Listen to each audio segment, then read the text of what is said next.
Pinakampatunay nyo, anong klase ng medalyong lunong tunay talaga? Ang medalyang lunong po, ang dala po niyan ay kunat, dala. Ang baril po niyan, overall, hanggang ulo, dala.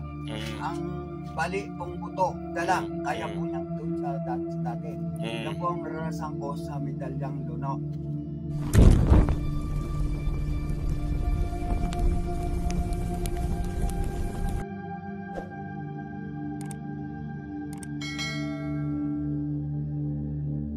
Magandang araw mga ka-horror at welcome back nga palang muli sa aking channel. Nandito na naman nga pala tayo sa bagong episode ng Kwentong Agimat. Bukod nga sa husay at bisa ng mga agimat o anting-anting na ipinamamala sa atin ng mga antingero na ating nasasaksihan sa bawat video ng kanilang mga testingan na ina-upload dito sa social media. Ang isa pang talagang nagbibigay sa atin ng interes ay ano nga ba ang mga kwento sa likod ng mga agimat na ito. Meron kasing mga gamit na alam naman natin na yung mismong antingero ang gumawa. Tulad na lang ng sikat na R72 ni Maestro Lotus Agimat na may bisa raw ng pangontra sa bala. Nandyan din ang mga baulibon at stampita ni Ismatak Inatak na kung saan ay paulit-ulit niyang itinetesting sa buhay na manok at marami pang iba. Kung mapapansin naman natin yung mga video na ina-upload ni Commander Bantugan pagdating sa testingan ng agimat, minsan ay tinatanong niya muna yung tao na nagpapatesting o inaalam niya muna doon sa nagpapatesting kung saan nga ba nanggaling at ano nga ba ang history ng gamit na ipapatesting kay KB. Bawat gamit kasi ay siguradong may nakapaloob na napakagandang kwento. Isang halimbawa nga nito ay yung panyong nanggaling sa matandang nakabisikleta na kung saan nung tinesting ito ni Commander Bantugan ay tinadtad niya ito ng bala pero pumasa yung panyo.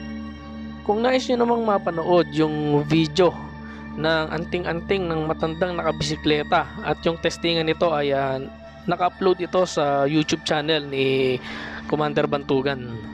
Meron pa akong isang gustong kwento na i-share sa inyo mga ka-horror at ito naman ay patungkol sa medalyong luno.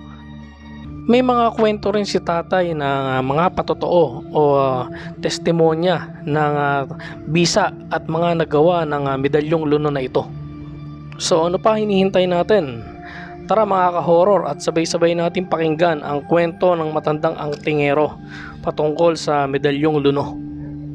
Mga kamangya, may bisita tayo dito ng matandang antingero na dati may hawak na original na medalyang luno. Natatanungin natin si tatay kung ilang taon siya nag-umpisa. Tay, kailan ka nag-umpisa ng pag-aaral? Sa edad kong 24, nagsimula akong tumuklas ng mga hiwaga tungkol dyan sa mga kalikasan, sa mga medalya na tinitisting ko ng live sa tao, sa sarili ko, sa hayop. At ako po ay nakapagpabaril na ng gamit na ang aking pong gamit ay Infinito de Dios. Yan. Pero dati kayo may hawak talaga kayong original na luno. Ang lunong hawak ko po ay tao, may buhok na nakaganon siya tapos nakapatong ang kwan na kapag sa pinipicturan ay hindi po siya makuha. 24 shot. Yan po ang dinanas ko kay Ayala Subel sa Tanawang kay Congressman Vicky Reyes. Na nung nakapasa pa sa 24 shot na hindi makunan, ay tinawadan po ng 2 milyon. Ang ginawa po ng bodyguard ni Vicky Reyes na si Victor Mabuyo ay ginawang 3. Kaya umatras si Subel dahil yun lang daw ang pera nila.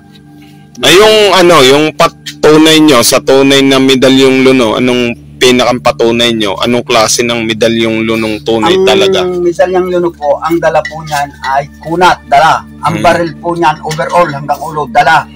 Ang bali pong buto, dala. Kaya po niyan doon sa dati. Yan po ang naranasan ko sa medalyang luno. Pero yung pinakampatunay na medalyong luno yung hindi isang... Hindi nakukuha ng picture, ayaw magpakuha. Hindi. 24 shot, hindi siya magpakuha. Kasi po pag nakuha niyo ang picture niya, yun na din po ang galing nun. Kasi pinagkalubang itsura niya. Kaya wala pong nakakuha na itsura nung... Ay, yung sinasabi nilang kahit gawin mong sampay ay pwede. Yung pong aking yun, banatin mo na. Talagang wala pong lunduan yun. Walang hangganan. Walang hangganan yun. Kumbaga kahit ibalot sa katawan. Pag nilaglag nyo sa sa platong lusa, nalagitik. Pero wala siyang bakit nalagitik? Ikalambot naman. Malambot. Yan po. Ayun, yun ang original na medalyong luno. 10 taon yan sa akin. 10 Hindi taon. man lang ako nagkakaso, wala akong naging problema. Ay, bakit to nawala sa inyo? Hiniram po yan ng bodyguard ni Marco, nung mayor ng Baco. At ang sabi ay may lakad po siya.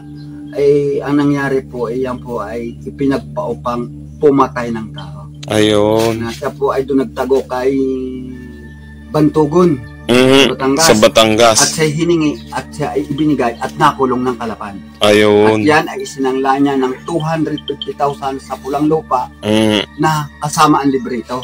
Kasi pag hindi kasama ang librito, nabalik sa akin eh. Nabalik sa inyo. Nabalik. Ayun. Ay, sa ngayon, anong mga tinatangan nyo ngayong gamit? Yun, ang dala ko po dito ay yung baong isang mata. At saka yung bato na kayang paugain ng nyog sa pamagitan ng kamay lang. Kaya kong paugain. Laglagan nyog kung gugustuhin ko. Hindi ako akyat. Ibig sabihin, kailan nyo pwedeng subukin yung ganyan?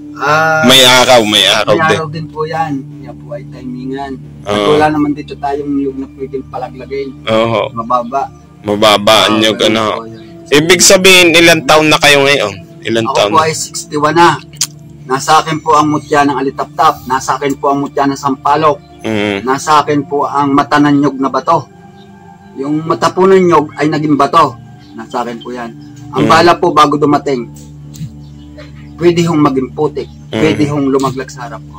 Ibig sabihin, willing naman kayong ipakita o hindi? Pwede naman. O yung isang baong mata, narito. Sayang yung luno, tatay? Ano ko, sayang. Ay.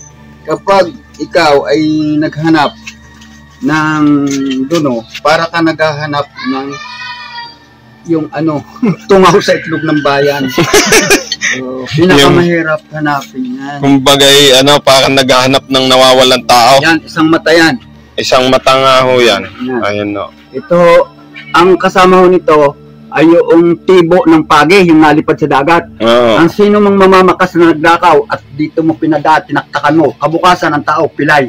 Alam mo na kung sino naglakaw. Magagamit. Dito pinagdadaan yun. Yun namang tibo ng pagi, pag hinulong sa dagat, buhay, alpasan mo, kukunin mo yung tinik. At pag namakas diyan na magnanakaw, taktakan mo, kabukasan, pilay, kung malapit na mahay, kilala mo na siya. Ayan, kape.